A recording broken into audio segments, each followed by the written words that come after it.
Okay, so imagine you're a doctor dealing with a patient who's got this chronic back pain, and like you've tried all the usual stuff, but nothing seems to be helping. The patient's getting frustrated, you're starting to feel a little helpless, and then it hits you like, could the problem be, could the missing piece be like a lack of rapport? Yeah. It's interesting, isn't it? And that's exactly what we're going to be diving into today, those practical tips for family doctors, on how to build that rapport with their patients.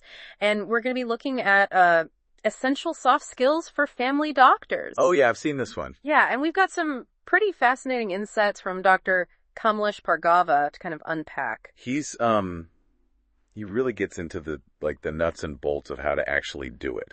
Exactly. He doesn't just say build rapport. He actually breaks it down. Mm-hmm. And his first point is all about active listening. Mm-hmm. And it's not just about hearing your patient. You have to really listen. It's actually absorbing what they're saying, right? Mm-hmm. Yeah. And that's where Dr. Bhargava's 3-second pause comes in.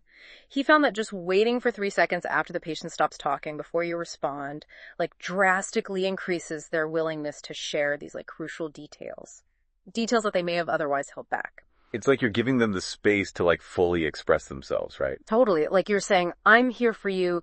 Take all the time you need. And that feeling of being heard, that builds trust and encourages them to open up more, which is so important for, getting to the bottom of what's going on. Okay, so active listening, that's laying the foundation, right? But then Dr. Bhargava takes it a step further with empathy. He tells this story about treating a young mother who's struggling with postpartum depression. She'd been prescribed medication, but she wasn't getting any better.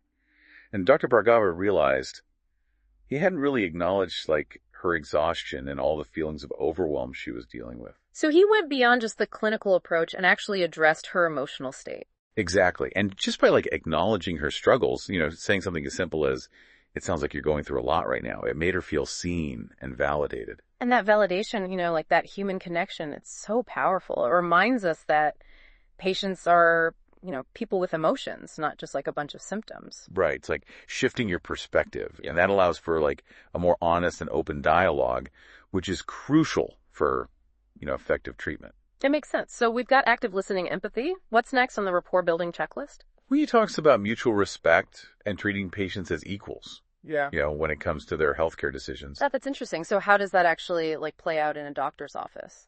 It's about recognizing their autonomy, their right to make choices about their own bodies, even if those choices are different from what the doctor might recommend. Isn't there a risk, though, if you give patients too much autonomy, they might end up making decisions about their treatment that aren't really informed? That's a good point.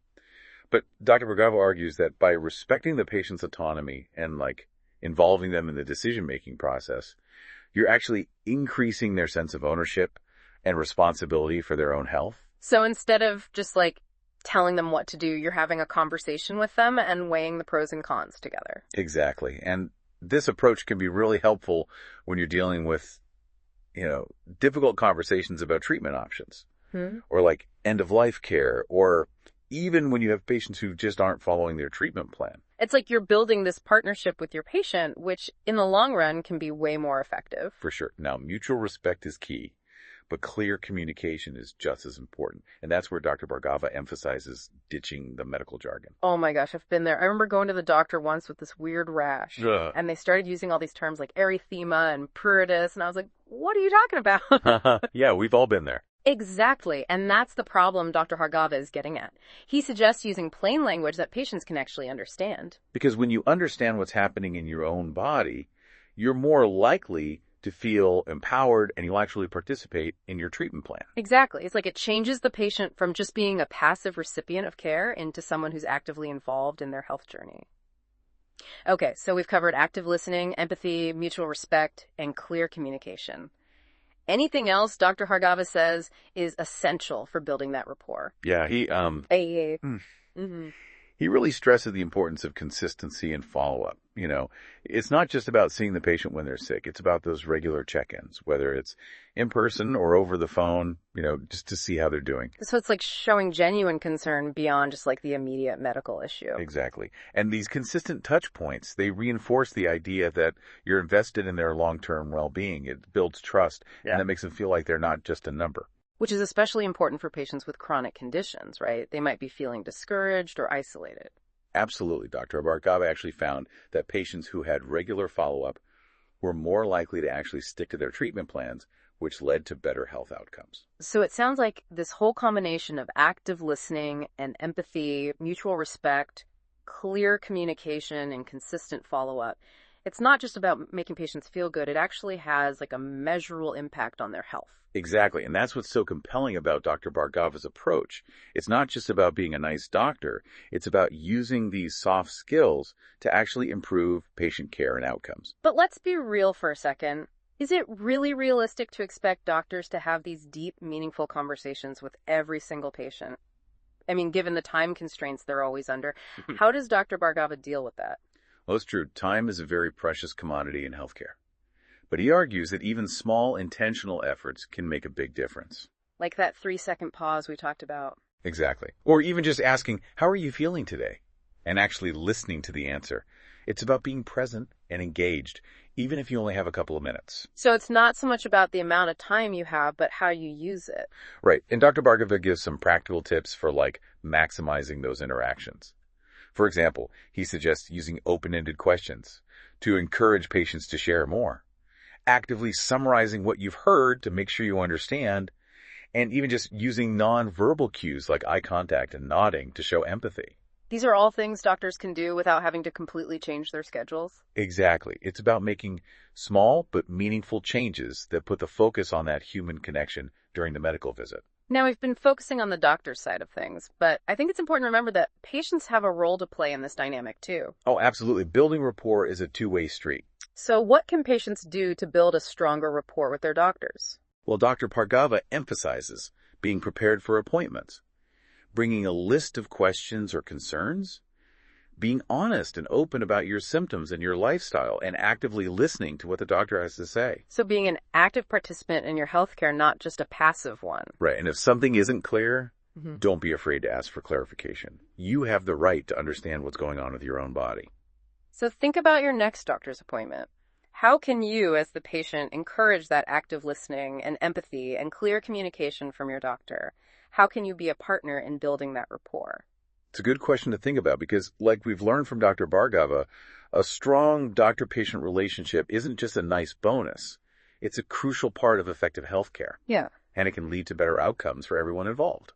Well, that about wraps up our deep dive into Dr. Bhargava's insights on building rapport in healthcare. It's clear that these soft skills are just as important as medical knowledge when it comes to providing compassionate and effective care. And while his focus is on the doctor-patient relationship, it's interesting how these principles can be applied outside of the clinic as well. It's true. Active listening, empathy, mutual respect, clear communication consistency. These are all universal principles that can make any relationship better, whether it's personal or professional. It's like a reminder that at the heart of any successful interaction, whether it's between a doctor and patient colleagues at work or family members, it's about being able to connect on a human level. And in a world that's becoming more and more fast-paced and technology-driven, nurturing those human connections is more important than ever. Yeah, it makes you wonder if maybe we've kind of lost sight of that a little bit in our, quest for efficiency and those quick fixes. Yeah, it's easy to get so caught up in the checklists and the protocols that we forget we're dealing with people, people with feelings and emotions. And those emotions, they have a huge impact on how we experience healthcare, and how we respond to it. Oh, absolutely. A patient who feels heard and understood is much more likely to trust their doctor and follow their recommendations and, actually be involved in their treatment. So it's not just about, making people feel good. It's about getting real results. Right. And that's what I find so exciting about Dr. Bhargava's work. He's basically giving us this roadmap for how to actually incorporate these soft skills into our daily medical practice. It's like he's saying, hey, this is how to be a better doctor, not just by knowing more medicine, but by being more human. Yeah, and that's a message that goes way beyond just healthcare. It's like a call to action for all of us to be more present, more empathetic, and just more mindful in how we interact with each other.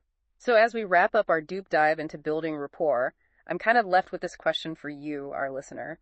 Think about your next doctor's appointment. How can you walk into that room with intention?